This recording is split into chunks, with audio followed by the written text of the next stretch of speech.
তো ফাইনালি সকাল সকাল ঘুম থেকে উঠে পড়েছি আর আমি রেডি হয়ে গেছি, ছেলেকেও রেডি করে দিয়েছি। কিন্তু দেখো ও কিরকম ন্যাকামো মারছে, ঠিক আছে, শুয়ে শুয়ে নাটক করছে। যাই হোক, স্কুল ড্রেস পরে রেডি, আর আমিও এখানে রেডি, কিন্তু মুখ চোখ লাগছে একদম শুকনো শুকনো। কারণ তোমরা তো জানোই আমাদের বাড়িতে অনেক লেট করে খাওয়া দাওয়া শোয়া হয়। আর বিছানাতে শুয়ে পড়েও যে ঘুমিয়ে যাব তা না, ঘুমিয়ে ঘুমিয়ে মানে শুয়ে শুয়ে কিন্তু অনেক কাজে থাকে, সেগুলো করতে করতে মোটামুটি আমার 2-3টে বেজে যায়। তো প্রত্যেকদিন রাত্রিবেলা যদি 2-3টের সময় ঘুমায় তাহলে কি সকালবেলা ঘুম ভাঙে? তো এই করে করে আমার ছেলের আগের হপ্তাহে পুরো স্কুলটা কামাই হয়েছে, কিন্তু এই হপ্তাহে স্কুল কামাই করবো না, ওই জন্য সকাল সকাল উঠে পড়েছে। আর আজকে কিন্তু মঙ্গলবার, প্লাস আজকে কিন্তু একটা ভালো দিন, মানে আজকে বিপত্তারিণী পুজো। তা যাই হোক, আমি কিন্তু উপোস করেছি, ঠিক আছে।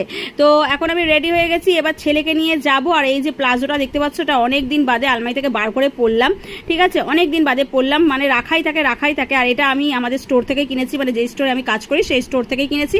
আর এখন কিন্তু লেট হয়ে যাচ্ছে, চলো এবার আমি গাড়িটা বার করবো। যেহেতু এখন অনেক সকালবেলা, তাই এখনো পর্যন্ত কেউ ঘুম থেকে ওঠেনি, তাই জানলা দরজার সমস্ত কিছু ঘরের